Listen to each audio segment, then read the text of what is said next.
नमस्कार। चलिए आज भारत के इलेक्ट्रिक व्हीकल यानी ईवी सेक्टर की दिलचस्प दुनिया में गोता लगाते हैं और ये समझने की कोशिश करते हैं कि लंबे समय के निवेशकों के लिए ये इतना बड़ा आकर्षण का केंद्र क्यों बना हुआ है। शुरुआत करते हैं इस एक दमदार नंबर से +39%। ये आंकड़ा ईवी स्पेस के एक बड़े खिलाड़ी के मुनाफे में हुई हालिया बढ़ोतरी है और ये आप कह सकते हैं इस बाजार की जबरदस्त रफ्तार का एक साफ साफ इशारा है। तो सवाल ये उठता है कि इस जबरदस्त ग्रोथ के पीछे आखिर वजह क्या है। यही वो सवाल है जिसका जवाब हम आज खोजने निकले हैं। हम पहले बड़ी तस्वीर देखेंगे और फिर एक एक करके इसकी बारीकियों में उतरेंगे। तो हमारा आज का रोड मैप कुछ ऐसा है। हम एक इन्वेस्टर की तरह सोचेंगे और भारत के ईवी बाजार को समझने के लिए इन 5 जरूरी पड़ावों से गुजरेंगे।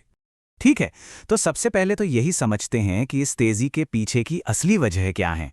असल में ना यहाँ कई चीजें एक साथ हो रही हैं जो एक परफेक्ट माहौल बना रही हैं।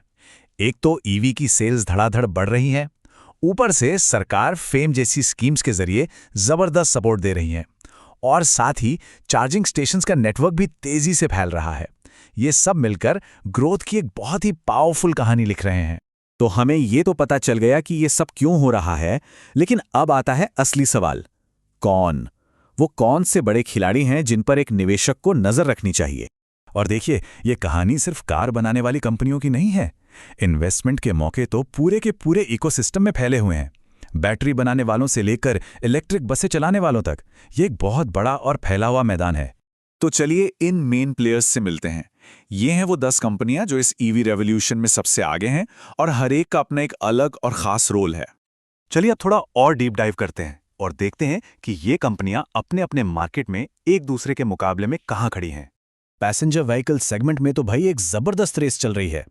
एक तरफ है टाटा मोटर्स जो अपनी नेक्सॉन और टियागो ईवी के दम पे मार्केट के किंग बने हुए हैं, तो दूसरी तरफ है महिंद्रा जो अपनी दमदार ब्रांड वैल्यू और नई ईवी एसयूवीज की रेंज के साथ एक बहुत मजबूत चैलेंजर बनकर उभरे हैं। और टू व्हीलर मार्केट में अरे वहां तो लड़ाई और भी कांटे की है। बजाज जैसे पुराने दिग्गज अपने ब्रांड नेम और इनोवेशन का फायदा उठा रहे हैं, वहीं टीवीएस अपनी पॉपुलर आईक्यूब की बिक्री के दम पर मार्केट में तहलका मचा रहा है। लेकिन ये कहानी सिर्फ गाड़ियां बनाने वालों की नहीं है।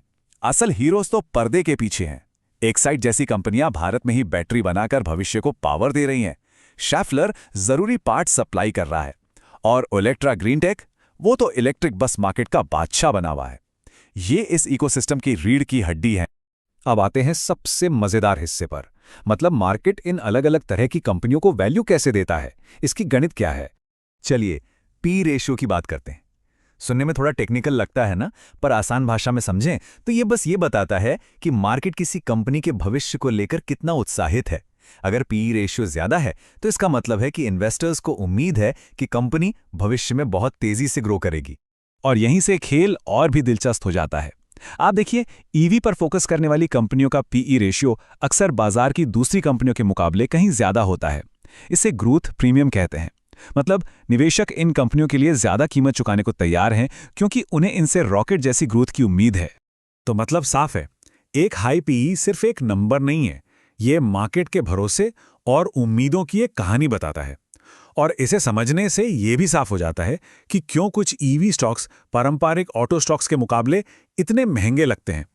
और आखिर में चलिए अब आगे की राह देखते हैं, मतलब आने वाले समय में क्या मौके हैं और क्या खतरे। तो आगे का रास्ता कैसा है, समझिए एक सिक्के के 2 पहलुओं जैसा है। एक तरफ सरकार की मजबूत नीतियां हैं, इंफ्रास्ट्रक्चर में निवेश हो रहा है और लोग ईवीज को अपना रहे हैं। ये सब इस सेक्टर को आगे धकेल रहे हैं।